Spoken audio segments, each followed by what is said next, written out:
Assalamualaikum warahmatullahi wabarakatuh. Perkenalkan, nama saya Putra Hermawan, NIM 2986018. Saya merupakan mahasiswa Teknik Geologi Universitas Mula Warman. Pada hari ini, saya akan mereview materi biologi yang telah diberikan mulai dari awal hingga akhir. Yang akan kita bahas yaitu klasifikasi, sel eukariotik, sel prokariotik, penamaan atau binomial nomenklatur. Sebelum kita belajar mengenai hal-hal itu, kita harus tahu dulu nih, apa itu makhluk hidup. Makhluk hidup atau organisme adalah setiap entitas individual yang mewujudkan sifat-sifat kehidupan. Dengan ciri-ciri makhluk hidup itu dapat bernafas, kemudian makhluk hidup itu bergerak aktif maupun pasif, kemudian makhluk hidup itu membutuhkan makanan atau nutrisi, makhluk hidup itu juga tumbuh dan berkembang, serta makhluk hidup itu peka terhadap rangsang dan dapat mengeluarkan zat sisa. Nah, kita akan masuk ke klasifikasi dan taksonomi kuman. Apa sih klasifikasi itu? Klasifikasi makhluk hidup sendiri adalah cara pengelompokan atau pemilihan makhluk hidup berdasarkan kesamaan dan ciri yang dimiliki. Ilmu yang mempelajari klasifikasi makhluk hidup ini disebut ilmu taksonomi. Dalam taksonomi terdapat salah satu sistem yang mengklasifikasikan makhluk hidup berdasarkan takson. Apa sih takson itu? Takson adalah urutan klasifikasi makhluk hidup berdasarkan ciri makhluk hidup dari yang umum hingga yang khusus.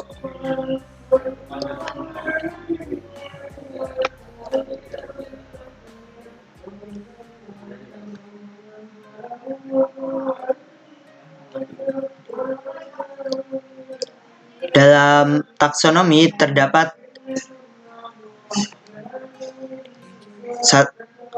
untuk klasifikasi dan taksonomi kuman, kita menggunakan Bergey Manual of Determinate Bacteriology edisi 8 tahun 1974 yang menggambarkan sifat-sifat kuman secara terperinci. Tujuan dan manfaat klasifikasi itu adalah mengelompokkan makhluk hidup berdasarkan persamaan ciri-ciri yang dimiliki. Kedua, yaitu mendeskripsikan ciri suatu makhluk hidup untuk membedakan dengan makhluk hidup jenis lainnya. Dan yang ketiga, untuk mengetahui hubungan kekerabatan antara makhluk hidup.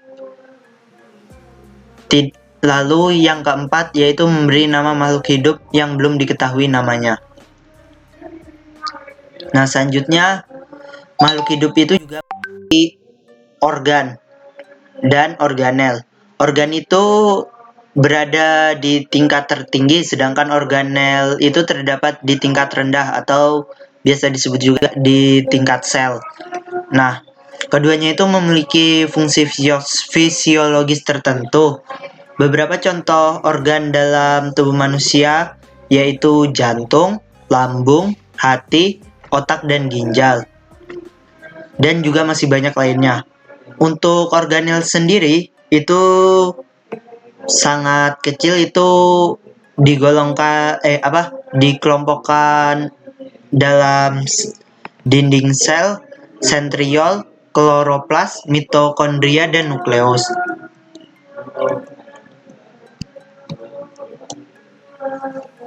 Selanjutnya, apa sih perbedaan tumbuhan, hewan, dan manusia?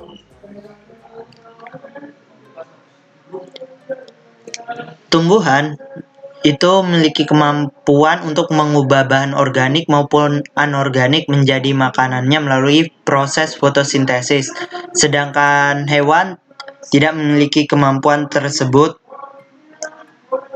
atau hewan itu tidak dapat membuat makanannya sendiri. Manusia sendiri itu dapat digolongkan menurut strukturnya itu digolongkan ke dalam struktur hewan, karena struktur organ manusia dan hewan itu hampir sama.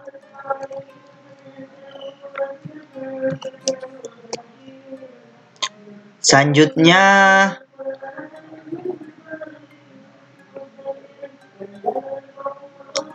kita akan membahas tentang tingkatan takson. Tingkatan takson itu dimulai dari kingdom, divisi atau phylum itu untuk hewan dan tumbuhan, kelas, ordo, famili, genus, spesies. Nah, kingdom itu adalah seluruh organisme dalam suatu kelompok terbesar. Divisio itu sekelompok kelas yang berkerabat. Kelas itu sekelompok ordo yang serupa. Ordo itu adalah sekelompok famili yang serupa. Dan biasanya itu berakhiran ales untuk penamaannya. Famili itu sekelompok genus yang serupa, biasanya berakhir acei. Itu untuk penamaannya juga. Dan genus adalah sekelompok spesies yang serupa. Nah, spesies sendiri itu adalah sekelompok organisme berkerabat dekat yang individunya di dalam kelompok itu serupa. Semakin sedikit anggotanya, maka semakin banyak cirinya. Itu dilihat dari gambar ini, jika turun itu artinya dia semakin sedikit anggotanya. Nah, jika naik itu semakin banyak anggotanya, tapi kesamaan cirinya itu semakin sedikit.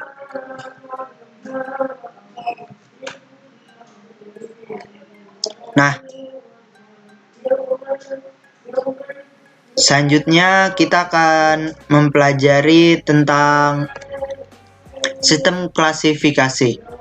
Pertama kali sistem klasifikasi ditemukan itu hanya terdapat dua kingdom, yaitu Plantae dan Animalia, di mana Plantae memiliki ciri bergerak pasif, namun dapat menghasilkan makanannya sendiri, berbeda dengan Animalia yang dia bergerak aktif, namun tidak dapat menghasilkan makanannya sendiri. Plantae itu untuk tumbuhan dan Animalia itu untuk hewan. Seiring berkembangnya ilmu biologi, telah ditemukan perbedaan ciri antara fungi dan Plantae, sehingga fungi akhirnya dipisahkan ke dalam kingdom yang berbeda. Pada awalnya, fungi dimasukkan ke dalam kingdom Plantae atau kingdom tumbuhan. Namun ternyata fungi itu memiliki perbedaan, yaitu heterotrof alias tidak menghasilkan makanannya sendiri. Sejak saat itulah digunakan sistem klasifikasi tiga kingdom, yaitu Plantae untuk tumbuhan, Animalia untuk hewan, dan fungi yang diisi oleh jamur.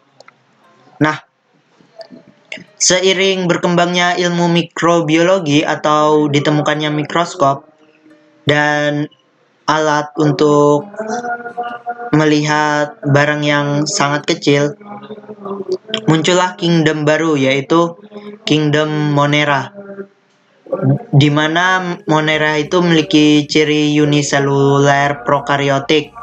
Nah, apa itu prokariotik? Itu adalah memiliki membran inti,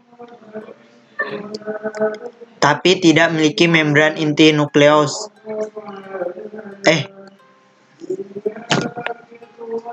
Apa itu uniseluler prokariotik? Yaitu tidak memiliki membran inti atau tidak memiliki membran inti nukleus, sehingga tiga kingdom lainnya yaitu Plantae, Animalia, dan fungi semuanya eukariotik, namun hanya Monera saja memiliki ciri uniseluler dan prokariotik. Anggota dari Monera adalah bakteri dan cyanobacteria. Nah, selanjutnya ditemukan lagi kingdom yang baru, yaitu kingdom Protista, di mana kingdom Protista ini diisi oleh makhluk hidup yang diambil dari kingdom-kingdom lainnya, seperti dari kingdom Plantae seperti protozoa, dari kingdom Animalia seperti dari ganggang yang diambil dari kingdom Plantae, kemudian protozoa yang diambil dari kingdom Animalia, lalu jamur air dan jamur lendir yang diambil dari kingdom fungi. Kingdom Plantae, Animalia, Fungi, dan Protista semuanya itu eukariotik alias memiliki membran nukleus. Sementara Monera itu tidak memiliki membran nukleus. Nah, hingga saat ini klasifikasi ini hanya terdapat 5 kingdom.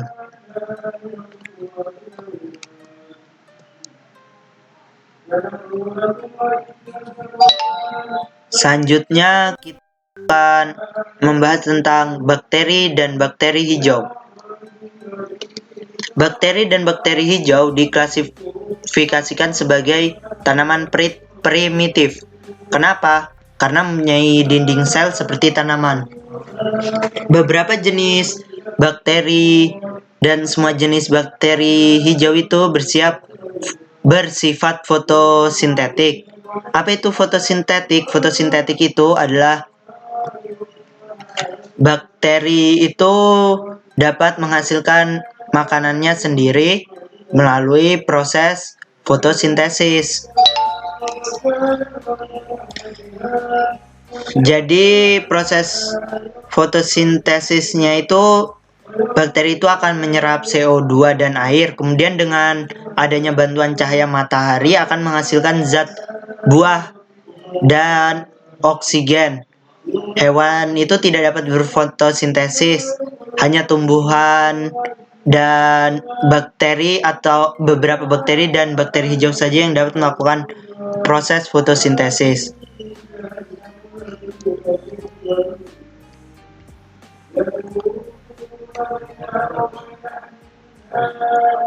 Dalam selanjutnya kita akan membahas prokariot. Prokariot itu mempunyai inti primitif. Inti terdiri dari DNA yang terbuka dan tidak terbungkus dalam suatu selaput membran. Dalam berbagai bakteri dan bakteri hijau dimasukkan dalam satu golongan tersendiri yang disebut prokariotit. Nah, berikut ini adalah gambar dari prokariotit. Jadi struktur sel prokariot itu sangat banyak. Ia terdiri dari membran plasma atau membran sel, yaitu membran biologis yang memisahkan bagian dalam sel dengan lingkungan luar.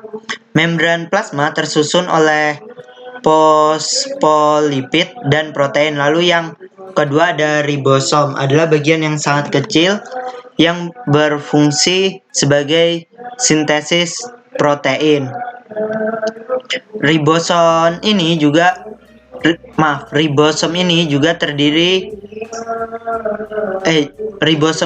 berfungsi menerjemahkan pesan yang dikirimkan dari DNA. Materi genetik yaitu DNA atau nukleoid. Pada sel prokariotik,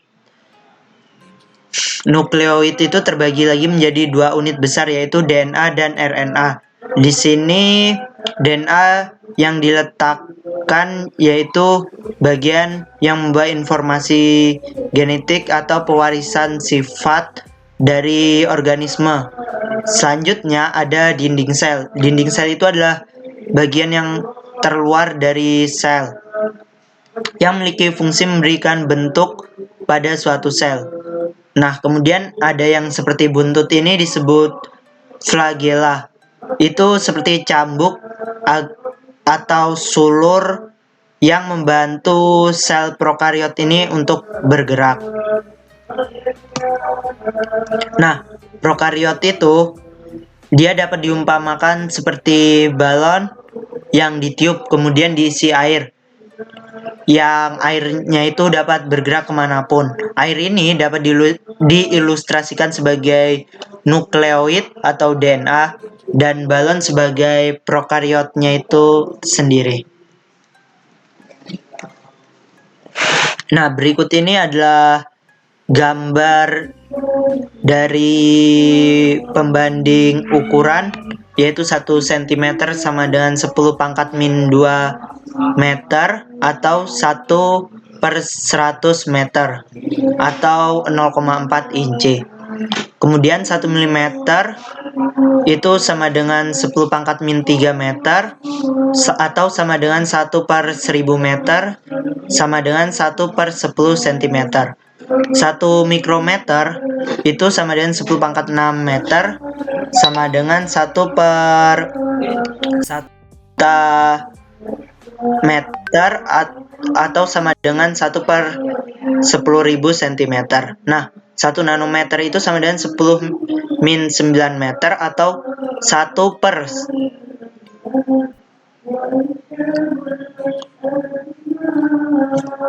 atau 1/10 juta cm. Kemudian 1 meter sama dengan 10 pangkat 2 cm sama dengan 10 pangkat 3 mm sama dengan 10 pangkat 6 nanometer sama sama dengan 10 pangkat 6 mikrometer dan sama dengan 10 pangkat 9 nanometer. Nah, ini adalah tabel-tabel pembanding ukuran beserta contohnya. Yang jika 0,1 nanometer hingga 1 mikrometer itu 0,1 nanometer hingga 100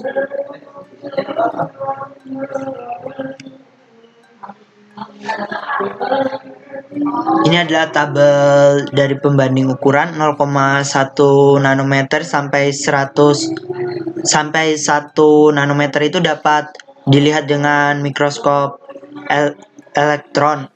Nah, kemudian untuk ukuran 100 sampai 100 nanometer hingga 100 mikrometer itu dilihat dengan mikroskop cahaya.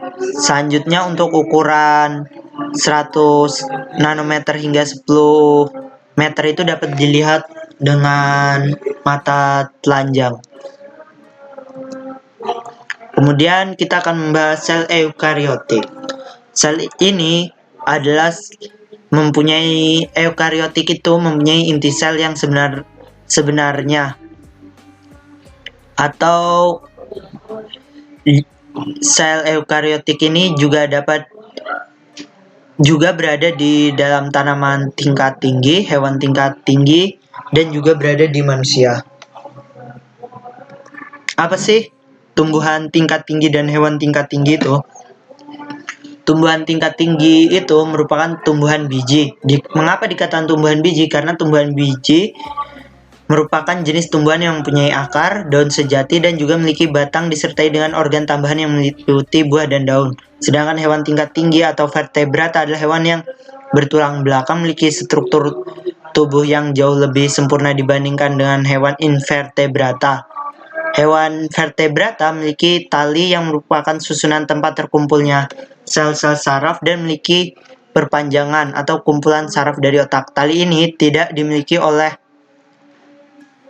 hewan yang tidak bertulang belakang atau tidak bertulang punggung. Dalam memenuhi kebutuhannya, hewan vertebrata telah memiliki sistem kerja sempurna. Peredaran darahnya juga berpusat di jantung dengan pembuluh menjadi salurannya.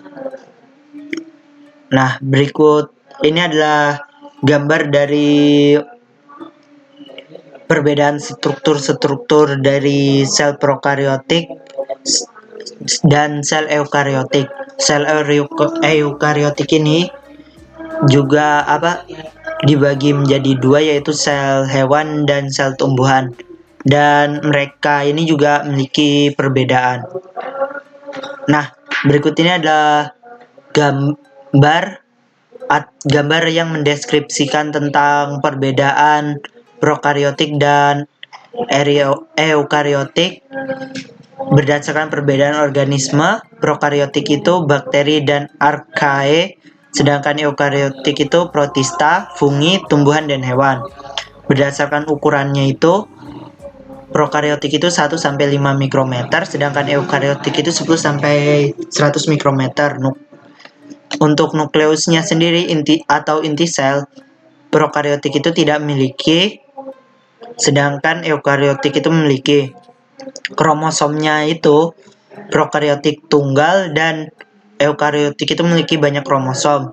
Mitokondria prokariotik tidak ada, sedangkan eukariotik ada. Kloroplas untuk prokariotik juga tidak ada, sedangkan eukariotik ada pada alga dan juga tanaman, namun tidak ada pada hewan. Sedangkan retikulum endoplasma prokariotik itu tidak ada, sedangkan eukariotik itu ada. Kompleks Golgi prokariotik itu tidak ada, sedangkan eukariotik itu ada. Mesosom prokariotik itu ada, eukariotik tidak ada. Ribosomnya itu prokariotik itu 50S dan 30S, dan eukariotiknya itu 60S dan 40S. Flagelanya itu sederhana, tersusun atas flagellin, sedangkan eukariotik itu kompleks, tersusun atas tubulin. Pembelahannya itu prokariotik itu binar, sedangkan eukariotik itu dibagi menjadi dua, yaitu mitosis dan meiosis. Organisasi selnya itu prokariotik itu sel tunggal, sedangkan eukariotik itu dapat sel tunggal dan juga sel banyak. Nah, ini adalah perbedaan yang sangat mencolok dari sel tumbuhan dan sel hewan, atau yang dimiliki tumbuhan namun tidak dimiliki hewan, yaitu kloroplas. Kloroplas itu adalah tempat dari klorofil, yaitu tempat terjadinya proses fotosintesis. Sedangkan perbedaan yang selanjutnya itu dinding sel dari tumbuhan itu keras, sedangkan dari hewan itu tidak.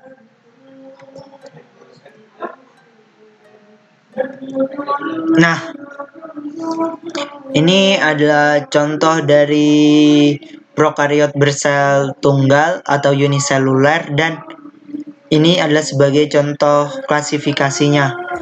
Di kingdomnya itu prokariot, di divisionya itu Cyanobacteria, di divisi 2-nya itu bakteria. Untuk ordonya itu Articomystales, untuk familianya itu Microbacteriaceae, genusnya itu Mycobacterium, spesiesnya itu adalah Mycobacterium tuberculosis. Selanjutnya itu kita ada lagi contohnya dari prokariot bersel tunggal, yaitu kingdomnya prokariot, divisinya itu Cyanobacteria, divisi 2-nya itu bakteria, ordonya itu Artinomytales, familianya itu Mycobacteria, genusnya itu Mycobacterium, spesiesnya itu Mycobacterium leprae. Nah, kita memasuki materi terakhir, yaitu nomenklatur atau pemberian nama.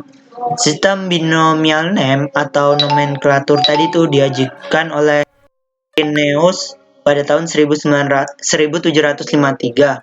Nama kuman terdiri dari nama genus dan epiteton spesifikum. Nama genus dimulai dengan huruf besar dan epiteton spesifikum ditulis kecil. Misalnya Streptococcus aureus.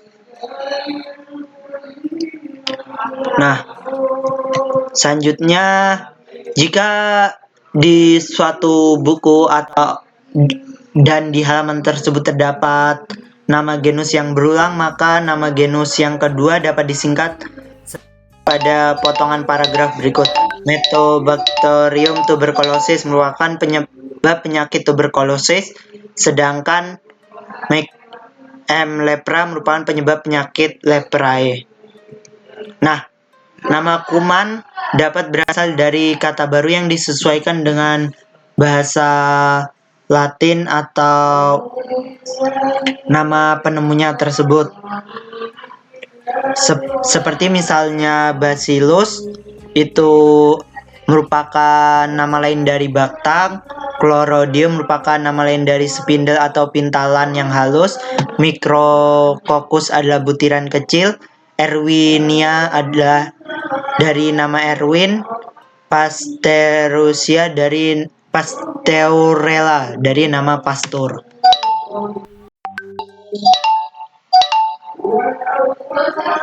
Selanjutnya kita akan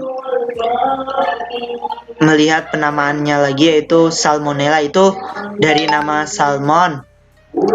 Salmonella pylorium ditemukan pada ayam. S. typhoid. Typhi merupakan penyebab tifoid. Brucella dari nama Bruns, dan Chlorodium welchi dari nama Welch. Nama-nama tersebut merupakan nama ilmiah atau scientific name, sedangkan untuk nama sehari-harinya itu kita pakai seperti Gonococcus, Go atau Neisseria gonorrheae, Syphilis atau Treponema pallidum, Hansen atau Mycobacterium leprae, Koch atau TBC itu kita sebut Mycobacterium tuberculosis, Pneumococcus atau Streptococcus pneumoniae. Strain atau galur adalah biakan murni kuman tersusun dari kelompok kuman yang merupakan keturunan kuman dari suatu isolat. Misal Streptococcus aureus, strain Oxford. Spesies bakteri mengandung strain mikroorganisme yang sifatnya secara garis besar sama tetapi memiliki perbedaan. Biovar atau biotit merupakan strain yang dipilih sebagai strain terbaik untuk mewakili suatu spesies. Walaupun demikian, strain biovar tidak dapat memperlihatkan semua sifat strain dalam suatu spesies.